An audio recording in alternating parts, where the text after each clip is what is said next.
Welcome.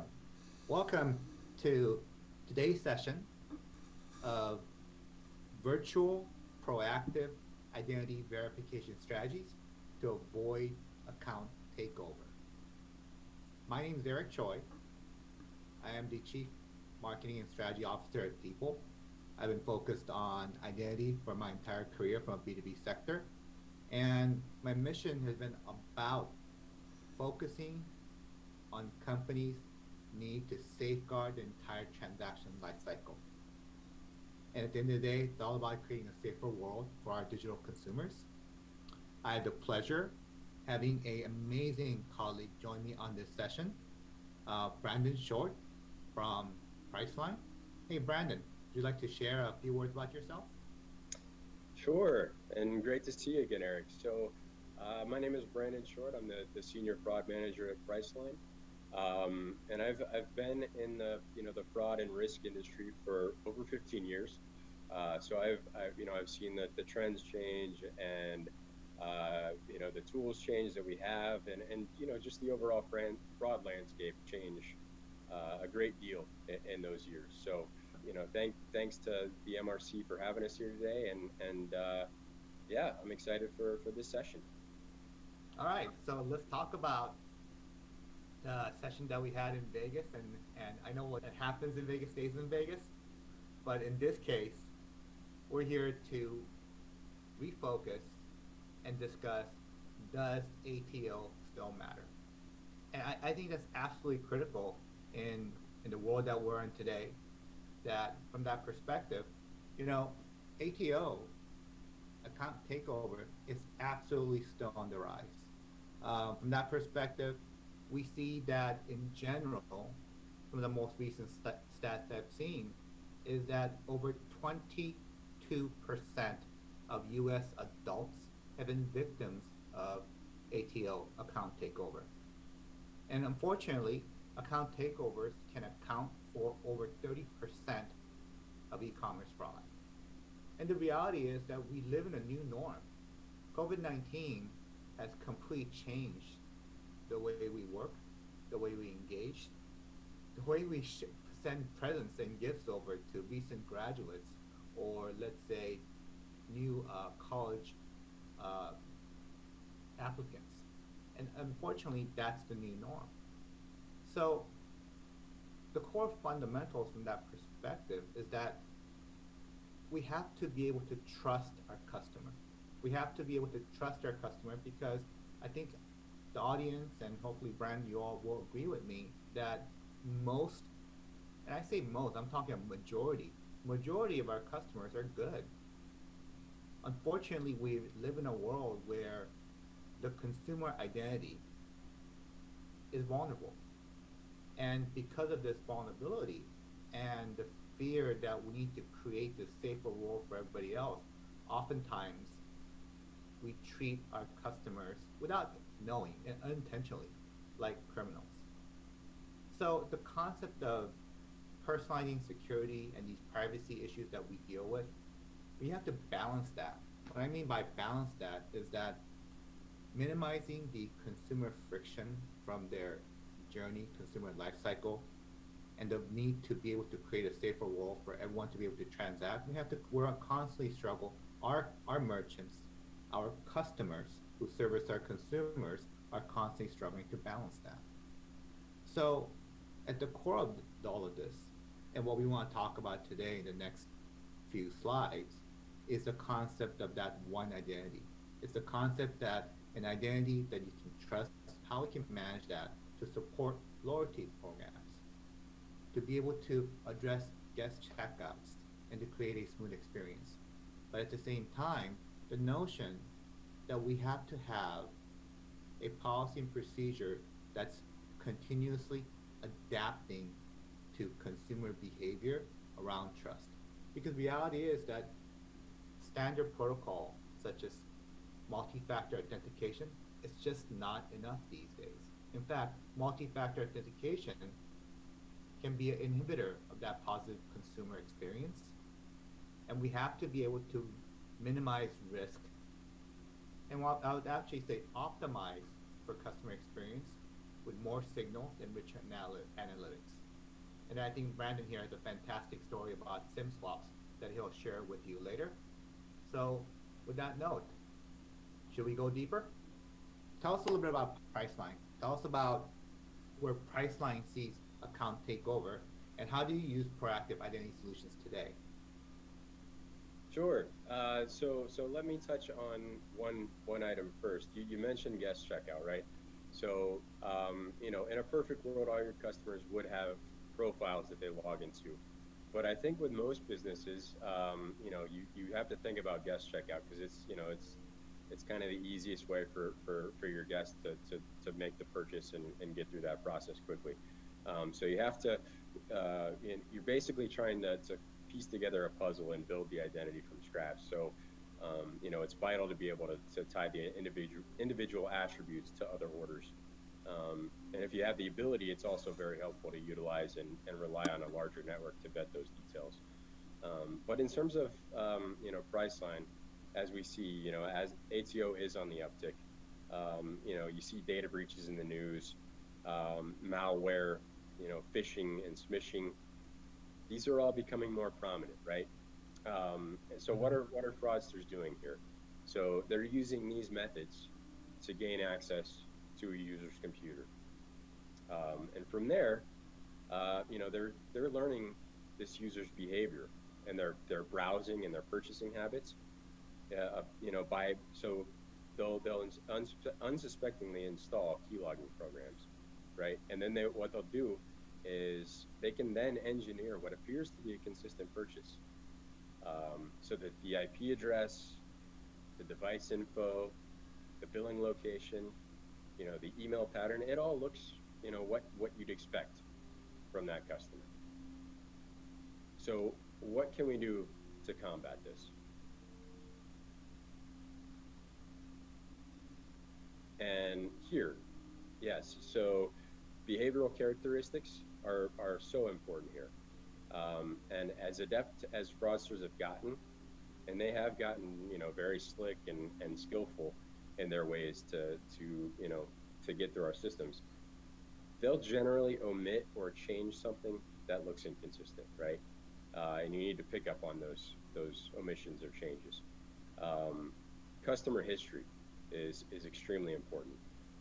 It's vital to account for a customer's usage on your site as well as the broader networks. And this is where supplemental tools and third-party fraud platforms can really come in handy.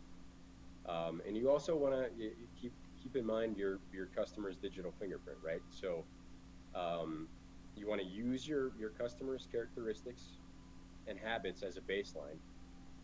And then if something skews from that baseline, that just kind of tells you, hey, it's time to look a little bit deeper into this transaction and try to see if everything is okay here. And then you want to monitor for your customer events, right? And what I mean by that is their logins, any new profile creations, any password changes. And this is where working with your InfoSec team can come in handy, and I'll talk about that a little bit later. You want to look for bot or automated characteristics, and a few prominent examples there are the fraudster cutting and pasting billing details. You want to look at the time that's time spent on different pages during the buy flow process, and if possible, you want to look at the angle of the mobile device, right? So bot farms, they'll have a flat angle, right? Because it's all the devices laid out flat on a table. While if it's your true customer, when they're using their mobile device to browse your site, it's going to be a completely different angle from that. And like I said earlier, you want to work hand in hand with your InfoSec team. They'll likely have the tools in place to look for bot activity and overall system anomalies, so they can be really helpful to kind of find those anomalies and then send them over to you, and then you and the fraud department, you can use the suite of tools that you have in at your disposal to kind of look at those accounts and make sure everything is okay.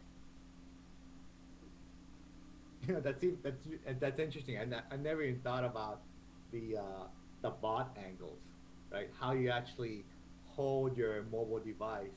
Because I think that's what you're talking about, right? The flat angles versus the Exactly. Yep. curling in the hands. Because I think one of the other trends too is that we're also looking at power consumption, right?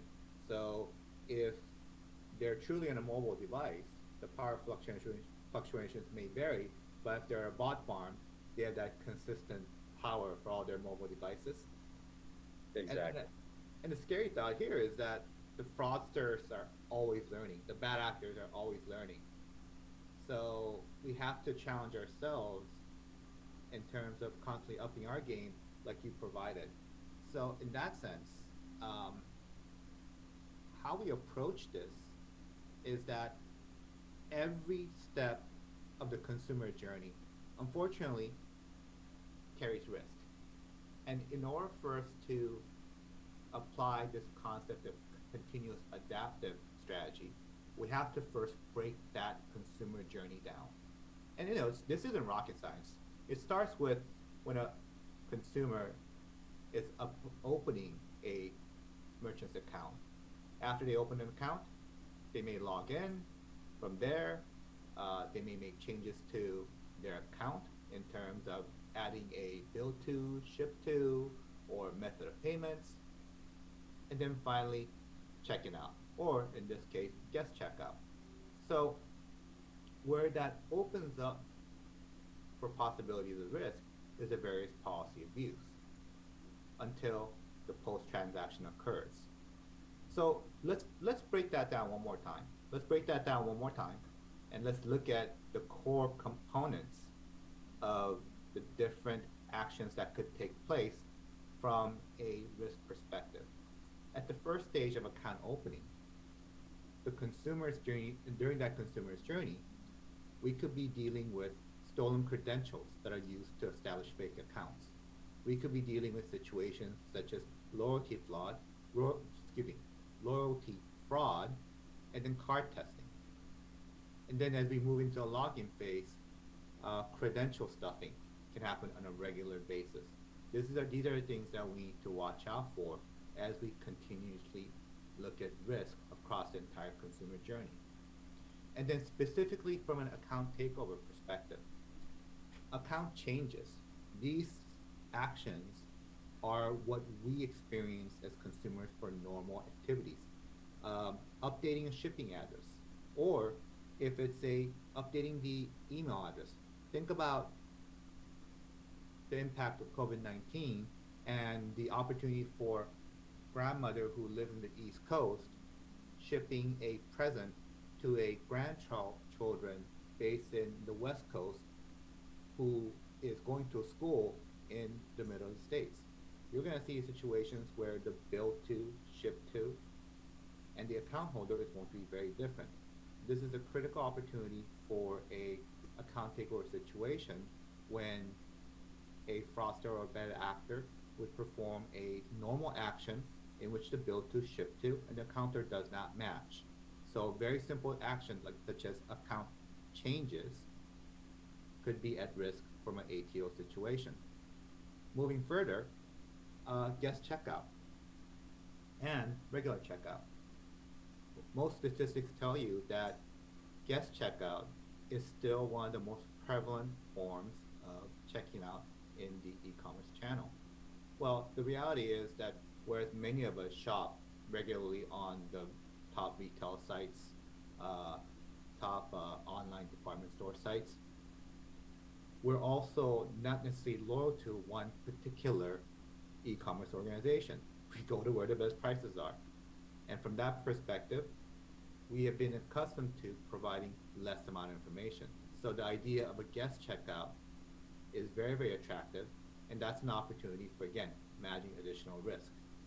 At the same time, the flip side from a consumer risk perspective, merchants make it easy for existing customers to check out by allowing the consumer to store credit card data to make purchases. Well, this is another perfect opportunity for a bad actor from a ATO perspective. And again, the idea to be able to leverage the consumer frictionless experience, we offer things like redeeming reward points, loyalty points we talked about earlier. Again, another opportunity for the bad actor to uh, see this moment to again to inject nefarious activities. So from the consumer journey perspective, we need to look at each of these behaviors and constantly compare it to what the norm is, just like Brandon described in his mitigation strategy. And just because the consumer is checking out, that's not the end of it. And this particular session isn't about chargeback management, so we won't go into details. But it is one of the easiest forms of abuse. If you refer to MRC's most recent uh, MRC's most recent survey, chargeback management is first party and third party continues to be one of the biggest concerns of merchants today. So this brings us back to the post transaction. And when I say every step of the consumer journey, let's think about how we drive trust. Let's think about how we continue to take that next step and manage that consumer journey. The post-transaction process is just as important in terms of getting positive consumer review. As we all know, the audience here knows that positive consumer review and that endorsement is one of the best forms of user-generated content. At the same time, it's one of the biggest drivers of additional engagement. Well, unfortunately, we live in a world where, according to the World Economic Forum, in 2021, it cost it cost the industry $152 billion due to fake reviews.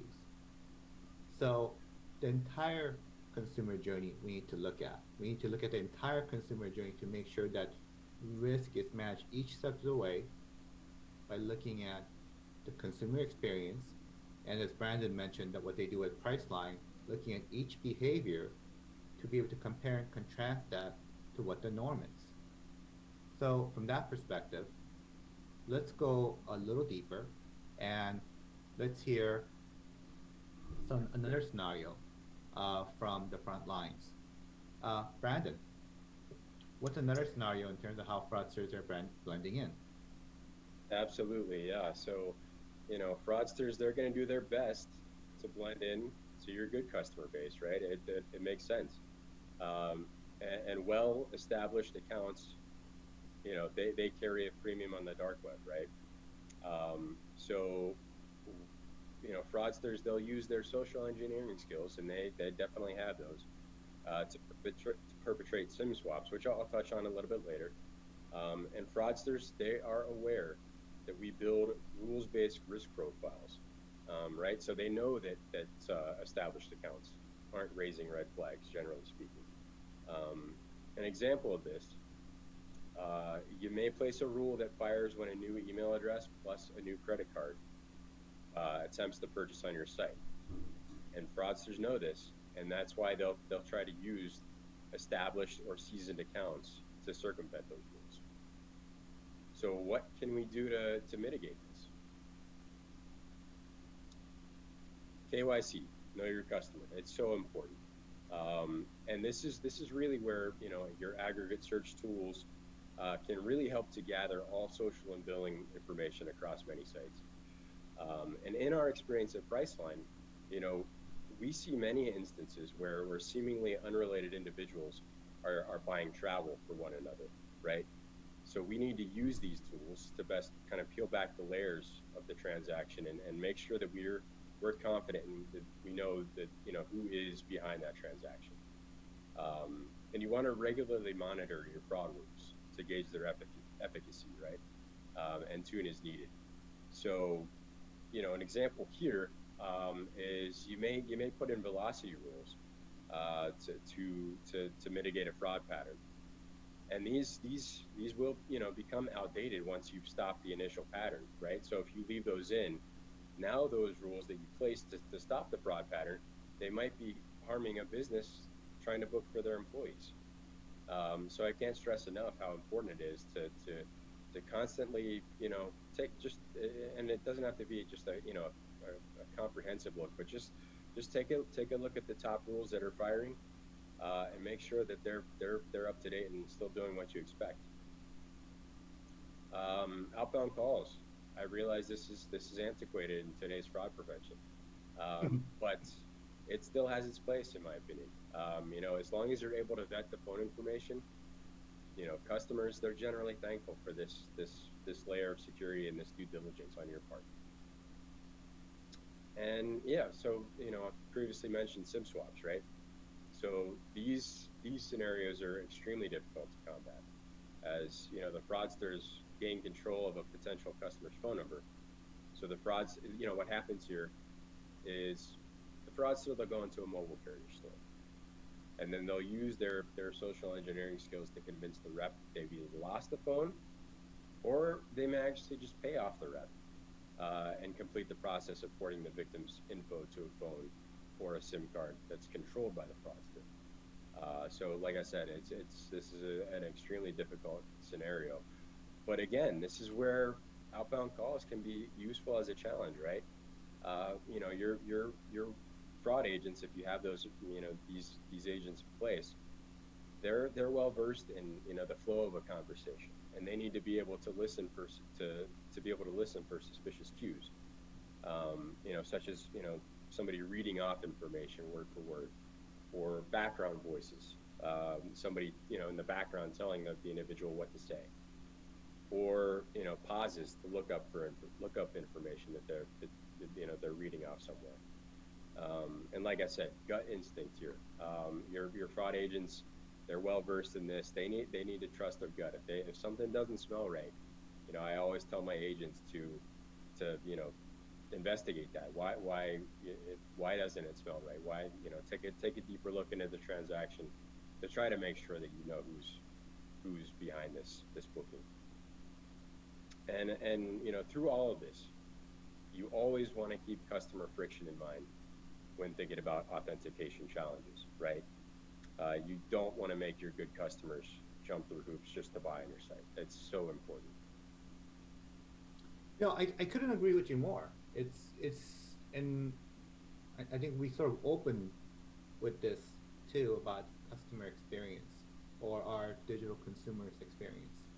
Um, as we were coming back from our flights early this year in from Vegas, uh, like many of you, I was fortunate enough to be part of the pre-check program, so the trusted traveler, versus the massive audience that wasn't in the trusted traveler program.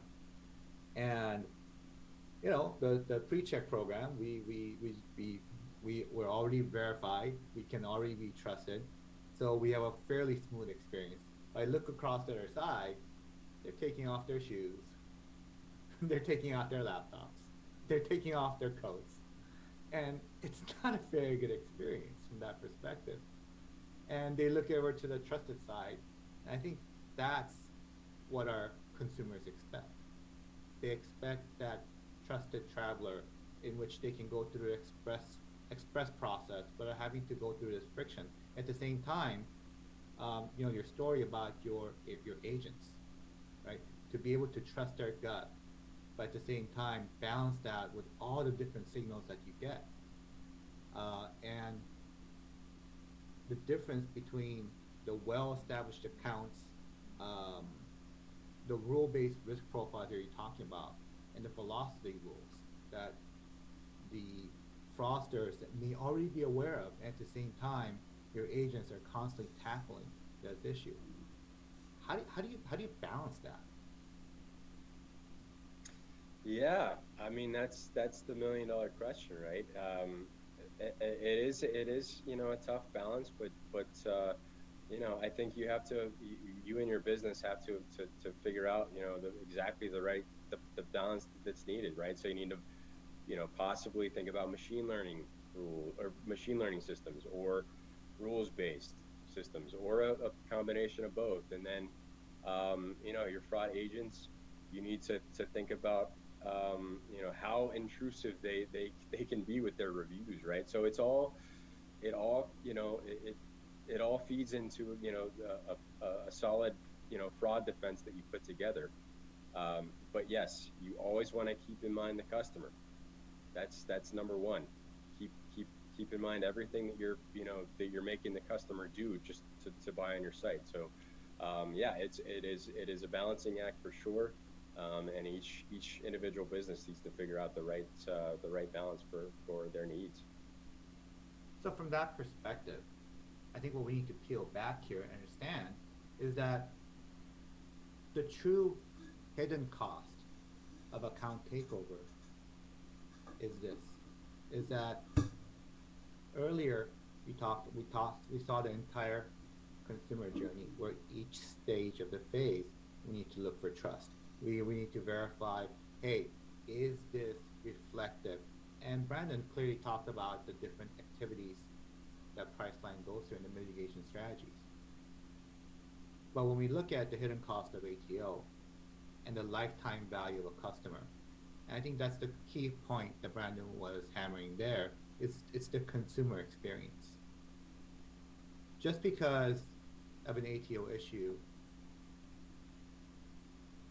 we identify a fraud event, or just because we identify a chargeback scenario, what we don't realize is the total cost of fraud. But we don't realize the total cost of fraud in a sense that the most recent LexisNexis total cost of fraud study indicated that for every dollar that's lost to a specific fraud event actually costs the organization $3.60 compared to, let's say, even that's a retail organization. If you're a pure play e-commerce fraud, e-commerce organization, every dollar that's lost to fraud actually costs the organization $3.90.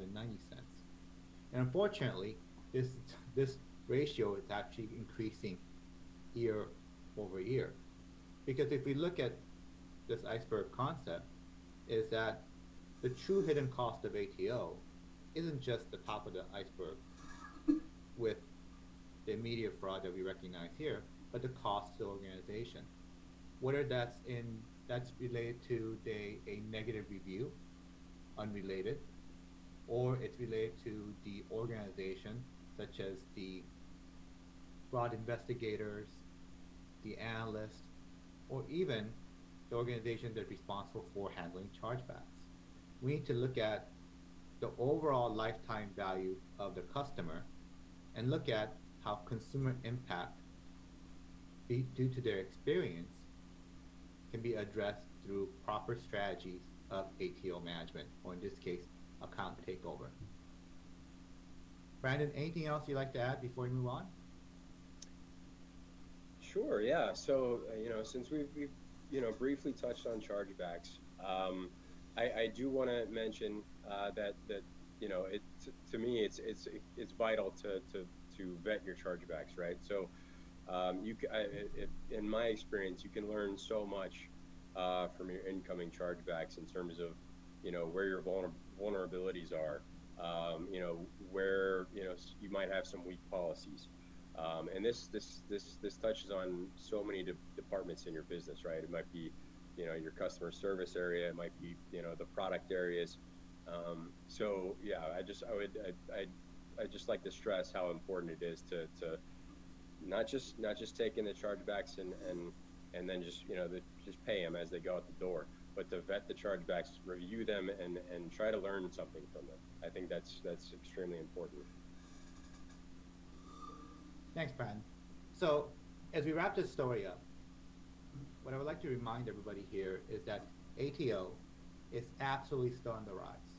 Again, it goes back to the initial conversation that over 22% of U.S. adults have been victims, unfortunately, about ATO. And ATO, account takeover, still represents 30% of e-commerce fraud. And I believe, according to the last Merchant Risk Council study, it's on the top 3. And listen, the COVID-19, that's the new norm these days. This is the world that we live in. And we have to be able to adjust for that and have the mitigation strategies that Brandon talked about in his Priceline stories, where fraud is happening through either data breaches, malware, phishing scams, etc., etc. And thank you, Brandon, for sharing the strategies associated to how to tackle that in terms of behavioral characteristics, customer history, monitoring events. I think that was fantastic. The one that I think that got me the most was the SIM swaps. I didn't even think about that. and how we need to think about how we handle mobile devices. So, with that said, I'd like to thank Brandon for his time and sharing his mitigation strategies. And for the audience, thank you very much for your time. I hope you have a fantastic day. Thank you for those great insights to Ravelin and Hugo App on the LATAM study and to Priceline and people on Account Takeover. In 5 minutes, you'll have the choice to hear from Nico on Sardine AI and Trust Token on cryptocurrencies and why they believe ignoring them is not an option. And from Etsy, Macy's and Callsign on the true cost of fraud.